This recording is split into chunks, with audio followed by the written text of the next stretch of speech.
আল্লাযীনা কাফারুস সুফলা ওয়া কালিমাতুল্লাহি হিয়াল উলিয়া। আল্লাহর এই কালেমা সবার উপরে, এইটা এই পতাকা পথ করে উঠতে থাকবে, এটা কারোর বাধা দেওয়ার সাধ্য নাই।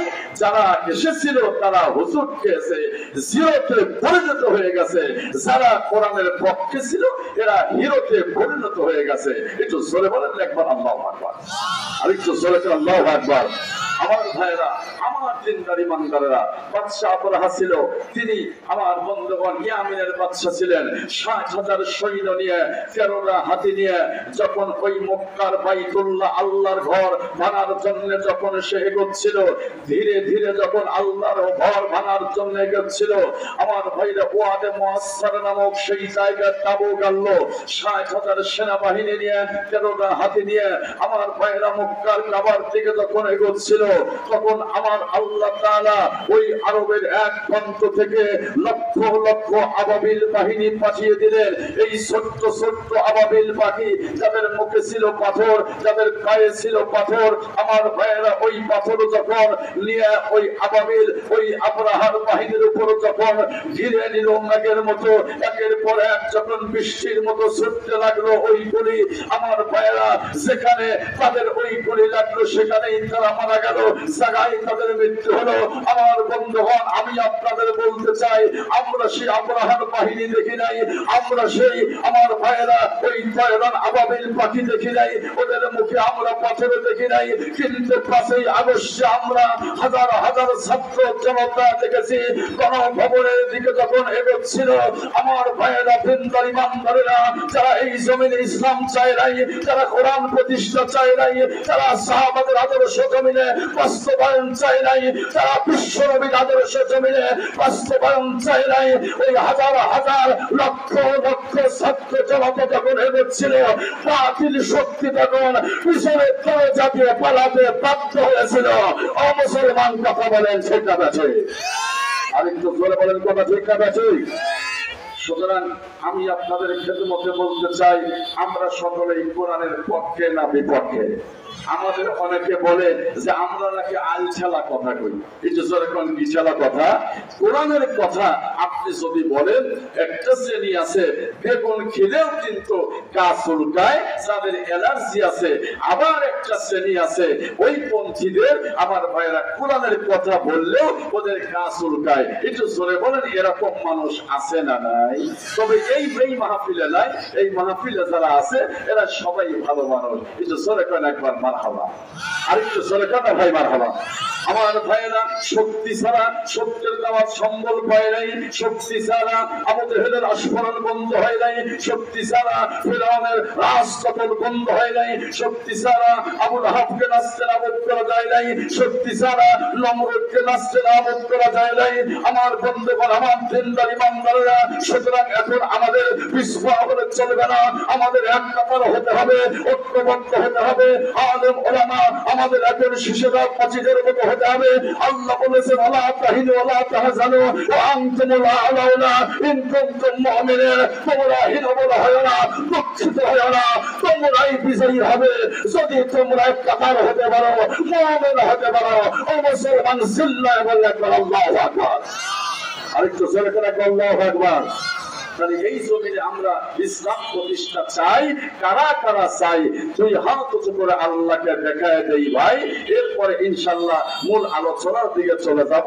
আমি কিন্তু কোনো পলিটিক্যাল আলোচনা করব না, আমি কোরআন এবং সুন্নাহ থেকে কথা বলবো। তবে ঘন্টাখানেক যদি কথা বলি, আপনাদের কোনো আপত্তি আছে ভাই? তো জোরে বলেন আছে? তাহলে একটু সকলেই আমরা সেই মহামনিবের দরবারে শুকর গুজার হচ্ছি, আমরা সেই মহামনিবের শুকর গুজার হচ্ছি, আমরা প্রশংসা জ্ঞাপন করছি, যিনি আজকে খুব যে বেশি ঠান্ডা তা কিন্তু নেই, তবে শ্রোতার সংখ্যা একেবারে কম নেই। আলহামদুলিল্লাহ, আজকের এই মাহফিলকে আল্লাহ যেন জান্নাতের মেহমান করে, এই মাহফিলকে যেন জান্নাতের ওসিলা করেন। এটা সবাই বলা লাগবে আল্লাহুম্মা আমিন। এটা জোরে কথা ভাই, আল্লাহুম্মা আমিন। তাহলে আমরা সেই মহামনিবের দরবারে শুকর গুজার হচ্ছি, সমস্বরে বলি আলহামদুলিল্লাহ।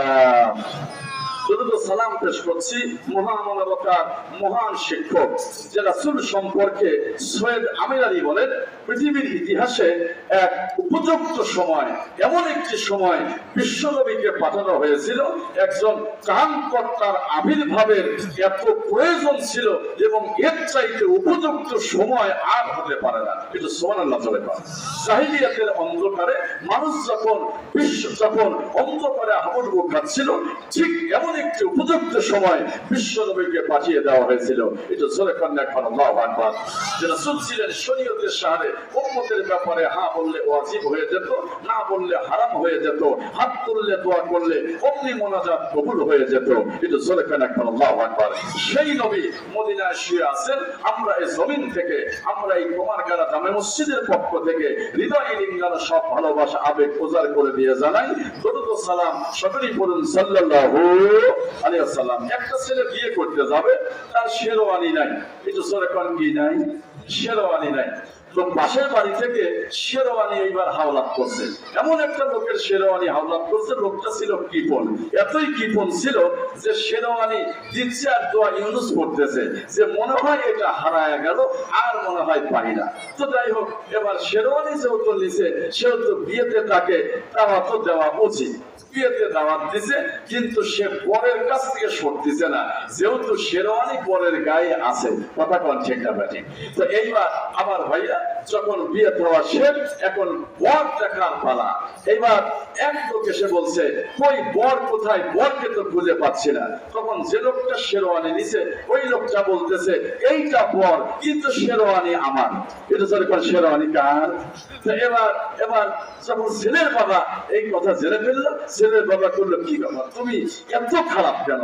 তোমার শেরওয়ানি যে তোমার, এ কথা তোমাকে কেন বলতে হবে? বলছে, আসলে আমার ভুল হয়ে গেছে, আচ্ছা এটা বলবো না।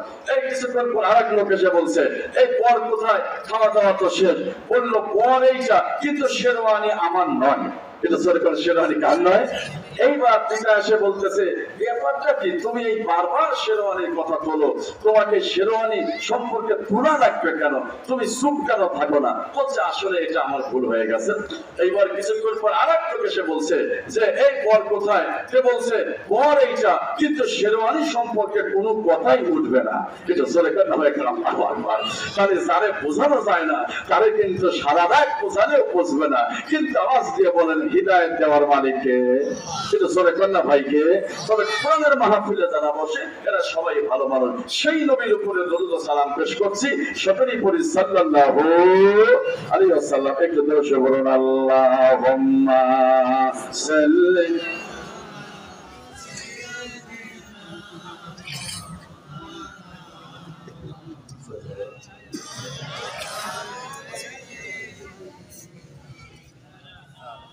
মাওলানা। আমার ভাইরা, আবু জেহেল বিশ্ব নবীর প্রভাব যখন বেড়ে যাচ্ছিল, অবৈধ ট্রাইব্যুনাল গঠন করলো বিশ্ব নবীকে হত্যা করার জন্য। আমার ভাইরারে, আমার বন্ধুরারে, এক পর্যায়ে রুদ্ধদ্বার বৈঠক গঠন করলো আবু জেহেল নবীর বিরুদ্ধে। এখন আপনাদের কাছে আমার প্রশ্ন হলো, বলুন বলুন বাজান, নবীর পক্ষে আমার আল্লাহ আছে না নাই? তো সরে কন্যা ভাই, আছে না নাই? বন্ধুগণ আমার, কোরআনে কারিমে বললেন সূরা আনফাল আয়াত নাম্বার 30, রব্বুল আলামিন বলেন, ওয়াইজ ইয়ামকুরু বিকাল্লাযীনা কাফারু লিইসবিতুকা আও ইয়াকতুলুকা আও ইখরিজুক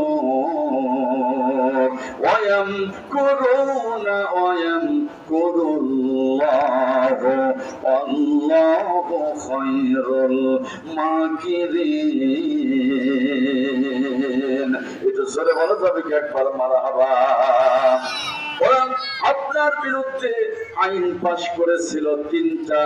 প্রথম নাম্বার হলো, ওরা আপনাকে গ্রেফতার করবে, ওরা আপনার পা বা ভাববে, ওরা আপনাকে বেরিয়ে দেবে, ওরা আপনাকে সেলে দেবে, সারা জীবন ওরা আপনাকে জেলের মধ্যে আটকায়া রাখবে, না খায়া অনাহারে অদ্দামে রেখে দেবে, যাতে করে আপনি ধুকে ধুকে জেলের মধ্যেই মৃত্যুবরণ করেন। আর ইসলামও ওখানে নিঃশেষ হয়ে যাবে, বিলীন হয়ে যাবে, ধুলার সাথে মিশিয়ে যাবে। কিন্তু কোরআনে কারীম এবার জানায় দিলেন, ইউরিদুনা লিইউতফিউ নূরাল্লাহি বিআফওয়াহিহিম আল্লাহু মুতিম্মু নূরিহি ওয়ালাউ কারিহাল কাফিরুন। চিৎকার মেরে বলুন আল্লাহু আকবার। আল্লাহু আকবার। এই নূর, এই আলো, কোরআন হলো আলো, কোরআন হলো নূর। আমি আল্লাহ সব ঘরে ঘরে এটা পৌঁছিয়ে দেব। ওরা যতই ঠেকানোর চেষ্টা করুক না কেন, কিন্তু ওরা ঠেকাতে পারবে না। আমি আল্লাহ এই আলো সকল ঘরে ঘরে পৌঁছিয়ে দেবই দেব। কথা হলো আল্লাহর, একটু জোরে বলেন না কথা কার? আজ আমাদের দেশে অবৈধ ট্রাইব্যুনাল গঠন করা হলো, কত মানুষকে ফাঁসি দেওয়া হলো, কত মানুষকে আয়না ঘর তৈরি করা হলো, গোলঘর তৈরি করা হলো, আর তাদেরকে মারাই করা হলো অবৈধ ট্রাইব্যুনাল গঠন করে করে ক্ষমতা টিকিয়ে রাখার জন্য। বাজানরে কতই না ষড়যন্ত্র করেছে দীর্ঘ 16টা বছর। একটু জোরে বলেন না কথা ঠিক না বেঠে? বন্ধুরা আমার, ভাইরা আমার, লক্ষ্য করে একটুখানি ভালো করে, যখন ওই মিটিং ওদের চলতেছিল, ওই মিটিং এ যোগ দিল ইবলিস শয়তান।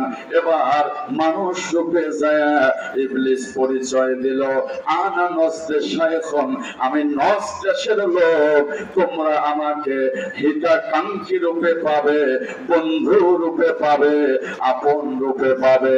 আমাদের দেশের এই ষড়যন্ত্রের পিছনে বাজানরে বিদেশের শক্তি জোরে বলেন তো আছে না নাই? একটু জোরে বলেন না ভাই, আছে না নাই? বহু আইবানা, বহু আইবানা, আইলে সেদিন ক্ষমতা পাইবানা। এ কথা কোন? একটু জোরে কোন কথা ঠিক না বেঠে? খালা আইবানা, বহু আইবানা, আইলে সেদিন ক্ষমতা পাইবানা। খোঁজ নাই বহু কাদের কাকার, অবস্থা খারাপ দরবেশ বাবার। কথা কয় না, কিন্তু জোরে কোন কথা ঠিক না বেঠে? আমি গতকালকে বগুড়াতে গিয়েছিলাম, শেরপুর আমার ভাইরা 9 মাইল, সেখানে পরিষ্কার বলেছি, এই স্বৈরাচার সরকারের আমার ভাইরা তাণ্ডবে আজকে সেই দরবেশ বাবা কোটি কোটি টাকা, বস্তা বস্তা টাকা আজকে সে আমার ভাইরা আত্মসাৎ করেছে। আমি গতকালকে বলেছি, প্রত্যেকটা জনগণের যদি একটা করে এই টাকা দিয়ে বালিশ বানানো যেত, এরপরেও কিন্তু দরবেশ বাবার এই টাকা কখনোই গুণে ফোরানো যেত না। আমাদের দেশের স্বৈরাচার সরকারের পিয়নের 400 কোটি টাকা একটা মন্ত্রীর আমার ভাইরা 350 বাড়ি। মুসলমান কথা বলেন ঠিক আছে? আর তো জোরে কোন কথা ঠিক আছে? এই জন্য আমি দুঃখ করে মাঝে মধ্যে বলি, ববু আইবানা, ববু আইবানা, আইলে সেদিন ক্ষমতা পাইবানা। খোঁজ নাই ববু কাদের কাকার, অবস্থা খারাপ দরবেশ বাবার। খোঁজ নাই ববু কাদের কাকার, অবস্থা খারাপ দরবেশ বাবার। আইন মন্ত্রী সামনেও আসে না। কথা কন, একটু কথা কন ঠিক না আছে? খোঁজ নাই ববু কাদের কাকার, অবস্থা খারাপ দরবেশ বাবার। জিবি হারুনার সামনেও আসে না। খোঁজ নাই ববু কাদের কাকার, অবস্থা খারাপ দরবেশ বাবার। হারুন আঙ্কেলার সামনেও আসে না, বিপ্লব কুমারের সামনেও আসে না। কথা কন ঠিক না আছে? একটু জোরে কর না ভাই, ঠিক না আছে? বয়স তোমার 80 বছর, বয়স তোমার 80 বছর, সদা তোমায় ডাকিতেছে মরণ। বয়স তোমার 80 বছর, সদা তোমায় ডাকিতেছে মরণ। কাফন হবে কোথায় চিন্তাও করলা না। একটু কথা বলেন ঠিক না ঠিক? সেই করে বলতেছে বলেছে যে আমি কাছাকাছি আছি, শর্ট করে আসবো। আমার ভাইরা শর্ট করে ঢুকবে আর ফট করে গোল ঘরও রেডি আছে। একটু কথা কান ঠিক না ব্যাটে? দীর্ঘ 16টা বছর আমার ভাইয়েরা তিনটার ইমানদারেরা যারা দিন প্রতিষ্ঠা চায় নাই, ইসলাম প্রতিষ্ঠা চায় নাই, এই হক কথাগুলো বললে আমার পাকপন্থীদের আমার ভাইয়েরা তাদের গা চুলকায়। কিন্তু আমি পরিষ্কার বলতে চাই, আগামী সংসদ হবে কোরআনের সংসদ, আগামী পার্লামেন্ট হবে কোরআনের পার্লামেন্ট, আগামীতে দেশ চালাবে আলেমরা, আগামীতে দেশ চালাবে ইমামদারেরা, আগামীতে দেশ চালাবে মুমিনরা। বামপন্থীদের জায়গা বাংলার জমিনে হবে না। যাদের তোমরা কালারি করেছো তাদের কাছে তোমরা ফিরে যাও। ও মুসলমান, কথা বলেন ঠিক না বেঠে? আরেকটু জোরে কোন কথা ঠিক না বেঠে? আমার ভাইরা যখন চলে যাচ্ছিল, আমার ভাইরা খালি একটা বার বলছে যে আমি একটু ভিডিও করতে চাই জাতির সামনে কয়েকটা মিনিট, আমি একটু ভিডিও কনফারেন্সে এবার জাতির সামনে বক্তব্য দিতে চাই। তখন ওই আপনার আর্মিরা বলছে যে ভিডিও ম্যান কখন পালাইছে, ওদের তো খোঁজই পাওয়া যাচ্ছে না। কথা কন ঠিক না বেঠে? বলছে তাহলে আমি একটা বার আমার পোশাকাদি আমার স্মরণের জিনিসপাতি নিয়ে যেতে চাই। বলছে সেই সময় কিন্তু আপনার নাই। বললো বাবার কবর জিয়ারত করতে চাই, বললো ওখানেই কিন্তু জিয়ারত হয়ে যেতে পারেন। মুসলমান